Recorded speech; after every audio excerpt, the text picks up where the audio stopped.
नमस्कार दोस्तों, आप सभी का मेरे इस चैनल में स्वागत है। दोस्तों, आज मैं इस वीडियो के जरिए आपको गौतम बुद्ध की प्रेरक कहानी हिंदी में शेयर करने वाली हूँ, जो आपको आपके जीवन में सफलता प्राप्त करने में बहुत मददगार साबित हो सकती है। इसीलिए इस वीडियो को अंत तक ध्यान से सुनिएगा। दोस्तों, आज की इस कहानी से हमें यही सीख मिलने वाला है कि जीवन में कुछ भी असंभव नहीं है और जब जागो तब सवेरा होता है। अगर आपको ये लगता है कि मैंने अपने जीवन में बहुत बुरे काम किए हुए हैं और अब इन गलत कामों को सुधारने का कोई विकल्प नहीं है, तो आपको गौतम बुद्ध के जीवन की ये कहानी एक बार जरूर सुननी चाहिए। बौद्ध और उंगलीमाल की कहानी। एक दिन बौद्ध श्रावती के ही एक गांव में भिक्षाटन के लिए पहुंचे थे। जब गांव में बौद्ध प्रवेश करते हैं तो देखते हैं कि पूरे गांव में सन्नाटा छाया हुआ है। दूर दूर तक कोई व्यक्ति नजर नहीं आ रहा है। बौद्ध उस गांव के पहले द्वार पर जाते हैं और कहते हैं भिक्षाम देहि, परंतु भीतर से कोई बाहर नहीं आता है। बौद्ध दूसरे द्वार पर जाते हैं, परंतु दूसरा दरवाजा भी कोई नहीं खोलता है। बौद्ध तीसरे दरवाजे पर जाते हैं, परंतु उस द्वार से भी कोई व्यक्ति बाहर नहीं आता है। फिर अचानक से एक दरवाजा खुलता है, जिसमें से एक व्यक्ति बाहर निकलता है। वो जल्दी से बौद्ध का हाथ पकड़ता है और उन्हें अपने घर में ले जाता है। वो कहता है, क्षमा करे बौद्ध, परंतु इस समय आप बाहर नहीं जा सकते हैं। उंगलीमाल को श्रावती की सीमा पर देखा गया है। सभी गांव वाले डर के मारे अपने घर के खिड़कियां दरवाजे बंद करके बैठे हुए हैं। बौद्ध उस व्यक्ति से पूछते हैं, वो कौन है उंगलीमाल, और उसे इतना भय क्यों है? वह व्यक्ति कहता है, उंगलीमाल एक राक्षस है। उसे जो भी मिलता है, बच्चा, वृद्ध, स्त्री या पुरुष, यहाँ तक कि सन्यासी भी, वो किसी को नहीं छोड़ता है। महाराज के प्रशासन के सैनिक भी उससे डरते हैं। बौद्ध उस व्यक्ति से पूछते हैं, क्या वो ये सब धन की लालच में करता है? वो व्यक्ति कहता है, नहीं, धन का उसे कोई लालच नहीं है। वो जब भी किसी मनुष्य पर वार करता है तो उसकी उंगलियां काट कर अपने गले की माला बनाता है, इसीलिए उसका नाम उंगलीमाल पड़ गया है। और यह भी सुना गया है कि जब उसके गले की माला में 100 उंगलियां पूरी हो जाएंगी तो उसकी विनाश शक्तियां और भी ज्यादा बढ़ जाएंगी। बौद्ध कहते हैं, आभार आपका जो आपने मुझे उसके बारे में बताया।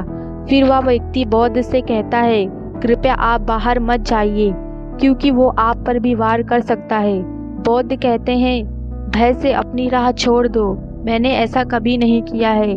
मुझे भिक्षा मांगता देख जन जन के हृदय में उंगलीमाल का भय कम होगा। फिर वह व्यक्ति कहता है, नहीं बौद्ध, आप मत जाइए, वो बहुत ही ज्यादा खतरनाक है। बौद्ध कहते हैं, वो खतरनाक नहीं है बल्कि दुखी है और मुझे उसके पास जाना ही होगा, क्योंकि उसे मेरी आवश्यकता है। इतना कहकर बौद्ध उस व्यक्ति के पास से चले जाते हैं। कुछ दूर चलने के बाद बौद्ध वन में प्रवेश करते हैं। वन में चारों ओर एक सन्नाटा छाया हुआ था। दूर दूर तक ना ही कोई मनुष्य, पक्षी, पशु कोई नहीं दिख रहा था, परंतु बौद्ध अपने मार्ग में आगे बढ़ते जा रहे थे। अचानक बौद्ध के सामने उंगलीमाल आकर खड़ा हो जाता है। उसका रूप इतना डरावना होता है कि कोई भी व्यक्ति उसे देखकर भयभीत हो जाए। उसके गले में उंगलियों की माला होती है, चेहरा और हाथ रक्त से सने होते हैं और शरीर बलशाली होता है।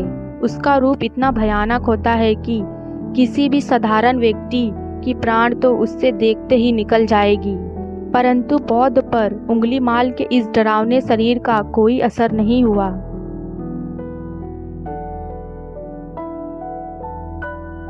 बौद्ध कुछ क्षण तक एक शांत मुस्कुराहट के साथ उंगलीमाल को देखते रहते हैं, फिर उसकी बगल से निकलकर अपने मार्ग में आगे बढ़ जाते हैं। बौद्ध को ऐसा करते देख उंगलीमाल को समझ में नहीं आता है कि उसके साथ क्या हो रहा है। वह मन ही मन सोचता है कि मुझे देखकर लोग या तो भाग जाते हैं या मुझे देखकर मर ही जाते हैं या फिर मुझसे अपने प्राणों की भीख मांगते हैं। मैंने कई सन्यासियों को भी मारा है, परंतु आज तक मैंने कोई ऐसा व्यक्ति नहीं देखा है जो मुझे नजरअंदाज करके अपने मार्ग में आगे बढ़ जाए। उसने सोचा, या फिर इसने मुझ पर ध्यान नहीं दिया होगा, या फिर हो सकता है कि ये देख ही नहीं सकता होगा। परंतु मुझे इससे क्या, मुझे तो अपनी उंगलियों की माला पूरी करनी है। उंगली माल बौद्ध को आवाज लगाता है कि हे साधु रुक। फिर बौद्ध उंगली माल को नजरअंदाज करते हैं और अपने मार्ग में आगे बढ़ते रहते हैं। उंगली माल और ज्यादा क्रोध में भरकर बौद्ध को आवाज लगाता है, हे साधु रुक। फिर बौद्ध उंगली माल को फिर से नजरअंदाज करते हैं और अपने मार्ग में आगे बढ़ जाते हैं। उंगली माल तीसरी बार बहुत तेज से क्रोध में आवाज लगाता है, हे साधु रुक। फिर बौद्ध रुकते हैं। उंगली माल बौद्ध के पास आ जाता है और कहता है, मेरे आदेश देने के बाद भी तू क्यों नहीं रुका? बौद्ध कहते हैं, मैं तो बहुत पहले से रुक चुका हूँ, तुम ही चलते जा रहे हो। उंगली माल के ये समझ में नहीं आ पाता है कि बौद्ध क्या कह रहे हैं, परंतु वह इतना जरूर समझ चुका था कि उसके सामने खड़ा व्यक्ति उससे थोड़ा भी नहीं डर रहा है। उंगली माल बौद्ध को डराने के लिए चिल्लाकर पूछता है, ए साधु तुझे मुझसे भय नहीं लग रहा है क्या? मैं आदि मानव हूँ। बौद्ध कहते हैं, नहीं तुम मानव हो। बौद्ध की यह बात उंगली माल के हृदय पर लगती है। पहली बार उसे किसी ने मानव कहा था, परंतु वह इस बात को नजरअंदाज करने का प्रयास करता है और बौद्ध से पूछता है, ये साधु तूने क्यों कहा कि तू कब का रुक चुका है, जबकि तू चलता ही जा रहा था? और तूने ये क्यों कहा कि मैं नहीं रुका हूँ? बौद्ध कहते हैं, मैं बहुत पहले ही रुक चुका हूँ, यानी कि मैंने ऐसे बुरे कृत्य करना छोड़ दिया है जिससे किसी भी व्यक्ति को कष्ट पहुँच सकता है। सब जीना चाहते हैं, बस तुम उन्हें करुणा से देखने का प्रयास करो। बौद्ध के ये शब्द दोबारा से उंगली माल के हृदय पर चोट करते हैं, परंतु वह दोबारा से बौद्ध की बातों को नजरअंदाज करता है और इस बार वह क्रोध में भरकर बौद्ध की गर्दन पर कटहरी रख देता है, जिससे वह लोगों की हत्या किया करता था। और बौद्ध से चिल्लाकर कहता है, नहीं, ना मानव में प्रेम है और ना ही करुणा है, सिर्फ छल और कपट है। इसीलिए मैं सबकी हत्या करूंगा और किसी को भी जीवित नहीं छोड़ूंगा। बौद्ध कहते हैं, तुम लोगों को बहुत दुख देते हो। उंगली माल क्रूरता मनुष्य अज्ञान के कारण ही करता है। ईर्ष्या, द्वेष, मोह, माया ये सभी अज्ञान की ही संतानें हैं, परंतु वह व्यक्ति ही है जिसमें दया, करुणा, सद्भाव और समझ का उदय होता है। उंगली माल यदि इस जीवन में क्रूर और निष्ठुर लोग हैं तो दयावान भी हैं। बस तुम्हें अपने आंखों से इस अंधेपन का पट्टा हटाकर देखना होगा जो तुम्हें केवल बुराई ही दिख रही है। तीसरी बार बौद्ध के शब्द को सुनकर उंगली माल का खुद पर से संयम हट जाता है।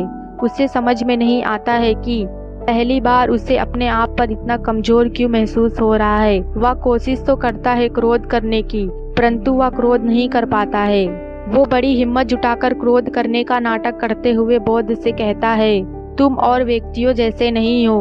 बौद्ध कहते हैं, मैं हर व्यक्ति जैसा ही हूँ, बस जागृत हूँ और वह सिद्ध कर रहा हूँ। हर व्यक्ति को जागने की क्षमता है। मेरा मार्ग है क्रूरता को दया में परिवर्तित करना। उंगली माल, तुम अनजाने में घृणा के पथ पर हो, बस इस क्षण रुक जाओ। तुम्हारे भीतर भी ये क्षमता है कि तुम दया और करुणा के पथ पर चल सकते हो। इतना सुनते ही उंगली माल के हाथों से कटहरी जमीन पर गिर जाती है और उसकी आंखों से आंसू बहने लगते हैं। भला कोई कब तक बौद्ध को अनदेखा करेगा? उंगली माल रोते हुए बौद्ध से पूछता है, क्या आप वही हैं जिन्हें लोग बौद्ध कहते हैं, जो लोगों को मुक्ति के मार्ग पर चलना सिखाते हैं?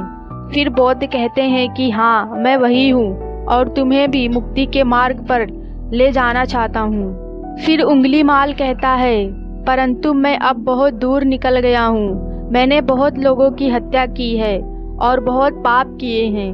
अब मैं चाह कर भी वापस नहीं लौट सकता हूँ। मेरा वापस लौटना अब असंभव है। बौद्ध कहते हैं, असंभव कुछ भी नहीं है, जब जागो तभी सवेरा है। उंगली माल कहता है, अब मैं पुनः जीवन की ओर नहीं मुड़ सकता हूँ, बहुत देर हो चुकी है। बौद्ध कहते हैं, तुम में इतनी चेतना है कि तुम जानते हो कि जो तुमने अब तक किया है वह बुरा था। इसका अर्थ है कि तुम जानते हो कि अच्छा और बुरा क्या है। उंगली माल, जिस दिन तुमने अच्छे कार्य करना शुरू कर दिया उस दिन तुम्हारा एक नया जीवन शुरू हो जाएगा। फिर उंगलीमाल कहता है, मैं कितने भी अच्छे कार्य क्यों ना कर लूं, परंतु लोग मुझे उसी दृष्टि से देखेंगे और मुझे चैन से जीने नहीं देंगे। बौद्ध कहते हैं, उंगलीमाल, यदि तुमने हिंसा का मार्ग छोड़ा तो मैं तुम्हें मार्ग दिखाऊंगा और तुम्हारा संरक्षण भी करूंगा और तुम्हें लोगों की घृणा से भी बचाऊंगा। बस पहला कदम तुम्हें उठाना होगा। उंगलीमाल पूछता है, क्या ये हो सकता है? बौद्ध कहते हैं, हाँ, अवश्य हो सकता है। तुम में असामान्य बुद्धि है उंगलीमाल, तुम परम सत्य के पथ पर बहुत आगे जाओगे।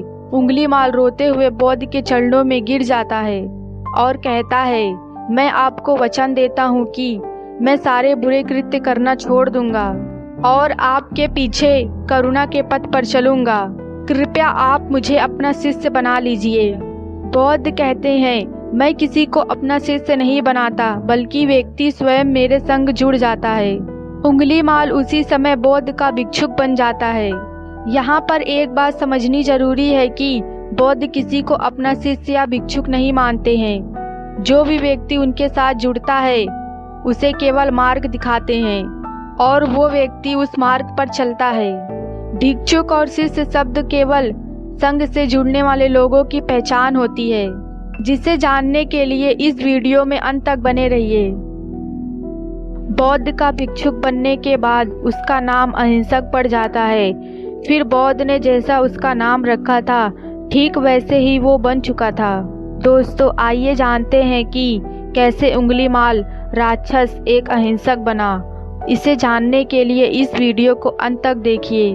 जब अहिंसक प्रथम बार अन्य भिक्षुक के साथ एक गांव में भिक्षाटन के लिए जाता है तो गांव के कुछ लोग उससे बदला लेने के लिए उसे लाठी डंडों से पीटने लगते हैं। जब ये बात बौद्ध को पता चलती है तो वह तुरंत उसे बचाने के लिए उसके पास पहुंच जाते हैं और अपने शरीर को उन लाठी डंडों के बीच में ले आते हैं जो अहिंसक पर पड़ रहे थे।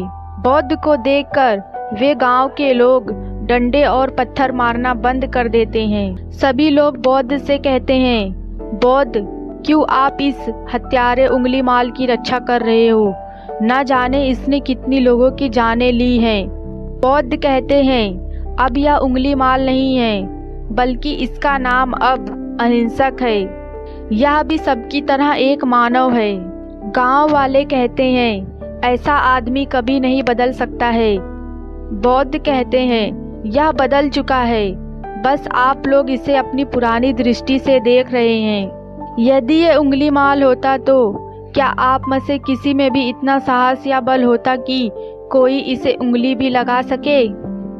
ये आपके हर वार खाता रहा, क्या इसने आप पर कभी पलट कर वार किया? नहीं ना? क्या ये परिवर्तन आपको नहीं दिखा? आज इसने अपना लहू बहाकर अपने सारे बुरे कृत्य धो डाले हैं। आप लोगों के द्वारा इतनी मार खाने के बाद भी इसकी आंखों में क्रोध नहीं है। क्या ये बदलाव आपको नहीं दिख रहा है? यह तो बदल गया है, परंतु आप लोग कब बदलोगे? इतने में ही गांव वालों में से एक स्त्री कहती है, यह परिवर्तन मैंने स्वयं देखा है। वो स्त्री गांव वालों से कहती है, आप में से ऐसा कौन है जो दूसरों के दुख में दुखी हो? दूसरों की पीड़ा सहे ना हो तो उसे हर प्रकार की सहायता प्रदान करे, और ऐसा कार्य इस भिक्षुक ने किया है। 2 दिन पहले एक व्यापारी अपनी पत्नी को लेकर जा रहा था और उसकी पत्नी प्रवास पीड़ा में व्याकुल थी। तब मैं पास से ही गुजर रही थी, इसीलिए मैं भी दौड़ी दौड़ी गई उस स्त्री के पास। उस स्त्री की पीड़ा बढ़ती ही जा रही थी। घना जंगल होने के कारण उसे कहीं ले जाया भी नहीं जा सकता था। तभी यह भिक्षुक वहां आ पहुंचा और इसने मुझसे पूछा कि क्या हुआ है बहन। मैंने इसे बताया कि यह स्त्री प्रवास पीड़ा में है और इस घने जंगल में हम कुछ कर भी नहीं सकते हैं। कब तक ये कष्ट भोगेगी, कहीं इसके और इसके बच्चे की प्राण ना चले जाएं। फिर इस भिक्षुक ने मुझसे कहा कि ऐसा नहीं होगा, मैं अभी अपने गुरु के पास जाऊंगा, वे अवश्य ही मुझे कोई मार्ग दिखाएंगे। इतना कहकर वे भिक्षुक दौड़कर वहां चला गया। बौद्ध कहते हैं, फिर व्यतीत हो अहिंसक मेरे समक्ष आया और मेरे पैरों में गिरकर मुझसे कहने लगा कि बौद्ध एक स्त्री गहन प्रवास पीड़ा में है और उसकी पीड़ा बढ़ती ही जा रही है, कहीं माँ और बच्चे को कुछ हो ना जाए। फिर बौद्ध ने कहा, तुम तुरंत जाओ और उस स्त्री से कहो, बहन, जिस दिन से मेरा नया जन्म हुआ है मैंने सभी बुरे कृत्य को त्याग दिया है। उस दिन से मैंने किसी प्राणी को कष्ट नहीं पहुंचाया है और मेरे सत्कर्म आपका सुरक्षा कवच बने और आपकी और आपके शिशु की रक्षा करें। फिर अहिंसक ने बौद्ध से पूछा कि क्या मेरे सत्कर्म उन्हें बचा लेंगे? बौद्ध ने कहा कि अवश्य, या तुम्हारी अपनी कमाई है, या तो तुम इसे बचा लो या किसी पराये पर खर्च कर दो। अपने कमाए सत्कर्म को किसी पराये पर निछावर करने से पहले अहिंसक ने एक क्षण नहीं सोचा और वो उसी क्षण उस स्त्री के शिशु को बचाने के लिए वहां चला गया। वह स्त्री कहती है कि हाँ, यह भिक्षुक दौड़कर वहां आया और अभी भी वह स्त्री गहन पीड़ा से जूझ रही थी। इसने अपने दोनों हाथ जोड़े और आंखें बंद करके कहने लगा कि बहन, जिस क्षण मैं भिक्षुक बना हूँ उस क्षण से मैंने कभी कोई कृत्य कार्य नहीं किया और मैंने किसी प्राणी को कष्ट भी नहीं पहुँचाया है। मेरे सत्कर्म आपकी सुरक्षा कवच बने और आपके शिशु की रक्षा करे। और इतना कहते ही उस स्त्री ने अपने बच्चे को जन्म दे दिया। फिर बौद्ध कहते हैं कि दूसरों के दुख में दुखी होने वाला यह व्यक्ति कैसे किसी को दुख में देख सकता है? यदि ये भिक्षुक मन का सच्चा ना होता तो वह स्त्री कब के अपने प्राण को त्याग चुकी होती। फिर अहिंसक कहता है कि बौद्ध, इन्हें मत रोकिए, इन्हें मार देने दीजिए। फिर अहिंसक ने बौद्ध से कहा कि इन्हें मत रोकिए बौद्ध, इन्हें मारने दीजिए और तब तक इन्हें मारने दीजिए जब तक इनके मन का क्रोध शांत ना हो जाए।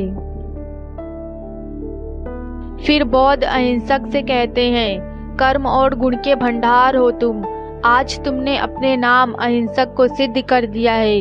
बौद्ध और उस स्त्री की बात सुन वे गांव के सभी लोग कहते हैं कि आप सही कह रहे थे बौद्ध, अहिंसक बदल चुका है, हमसे ही देखने में भूल हो गई थी। दोस्तों, इस कहानी से हमें यह सीखने को मिलता है कि लोग सोचते हैं कि उन्होंने बहुत बुरे और गलत काम किए हैं और अब इन कर्मों को सुधारने के लिए कोई भी विकल्प नहीं है।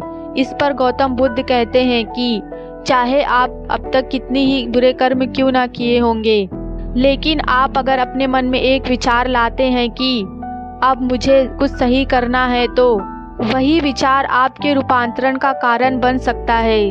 पर सबसे जरूरी बात यह है कि क्या आप पहला कदम उठाने के लिए तैयार हैं? दोस्तों, यह कहानी आपको कैसी लगी? नीचे दिए गए कमेंट बॉक्स में कमेंट करके जरूर बताएं और यह कहानी अपने दोस्तों में अवश्य शेयर कीजिएगा ताकि गौतम बुद्ध की ये कहानी सभी को सुनने को मिल सके। फिर मिलेंगे ऐसे ही एक वीडियो के साथ। तब तक के लिए जहाँ भी रहिए अपना ख्याल रखिए।